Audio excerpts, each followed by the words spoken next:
You didn't wake up one day and not recognize yourself. It was slower than that, quieter. A version of you that used to speak up started staying silent, just in certain rooms, just around certain people. Something you used to care about got quietly deprioritized, just for now, just until things settled. A boundary you once held got moved, just once, just this time. And none of it felt like loss. Each small adjustment felt like maturity, pragmatism, knowing when to pick your battles, the reasonable thing done by a reasonable person for reasons that made sense at the time. Until one day, somewhere between all that reasonable compromise, you looked up and thought, I don't feel like myself anymore. And the uncomfortable question, the one most people never quite get to, isn't what happened to you. It's what you quietly kept agreeing to. Most people, when they try to explain this feeling, reach for something external. A job that drained them, a relationship that changed them, a period of stress that never quite resolved. And sometimes that's accurate. Sometimes there is a clear event, a definable before and after. But for a significant number of people, nothing that dramatic happened. Life just continued. And somewhere inside that continuation, quietly and without announcement, something shifted. This is why the experience so often goes misdiagnosed, even by the person living it, because the feeling resembles loss, and loss implies something was taken, something arrived and removed what was there before. It points outward, toward cause, toward event. But this is something different. This is what accumulation feels like when it finally surfaces.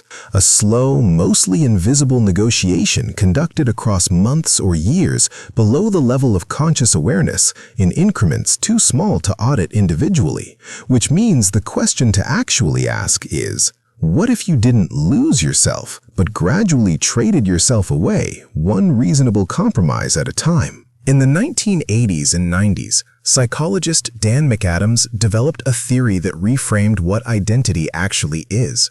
The self, McAdams argued, isn't a fixed object you either have or don't have. It's a story, an ongoing, continuously authored narrative that connects who you were to who you are to who you expect to become.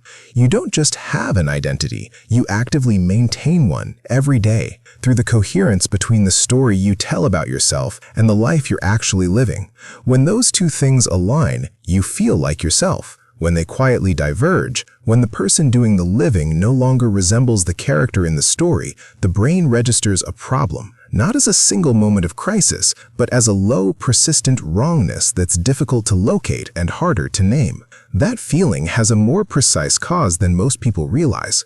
Research on identity and behavior shows that the self isn't fixed, but permeable, continuously shaped by the environments we move through, the relationships we maintain, and the choices we repeatedly make. Each time you suppress something true, each time you act against a stated value, each time you choose the easier version of yourself over the more honest one, the behavioral script gets quietly rewritten. One rewrite is nothing. 10 rewrites are a pattern. 100 rewrites are a different character. You don't lose yourself in a single moment. You author a different version, slowly, through choices that each felt too small to matter. The thing is, the trades weren't forced. Nobody demanded them. Each one arrived with a reason that felt entirely legitimate. Keeping the peace, being practical, not making things difficult, being the kind of person who doesn't cause a fuss. Mature, reasonable, adaptable. The compromises felt like choices, and they were. That's precisely what makes this uncomfortable, because it closes the exit route that makes this kind of pain bearable. The external cause, the circumstances beyond your control, the thing that happened to you. That version of events has the quiet comfort of innocence. Something arrived and changed you. You were the affected party. But if the drift was gradual and authored, if it happened through accumulated decisions rather than external force, then the question of cause doesn't point outward. It points back. The self you're missing wasn't stolen. It was negotiated away, in increments small enough to feel reasonable, by someone who had very good reasons every single time. So, does knowing this solve the problem? No, I don't think so.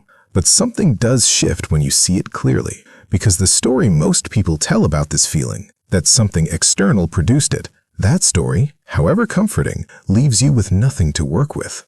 If it happened to you, you can only wait for something to reverse it. But if it was authored, If the drift accumulated through choices, however small, however reasonable, then the direction was never fixed. The character you've become isn't more real than the one you remember. It isn't more true, it's just more recent, built from more recent decisions, which means the next decision is also a draft. Not an easy one, not without cost or friction or the uncomfortable work of figuring out which compromises were genuine growth and which were quiet surrenders. That distinction matters, and it isn't always obvious, but the authorship didn't stop. It never stops. You should watch this video next. I think you will like it.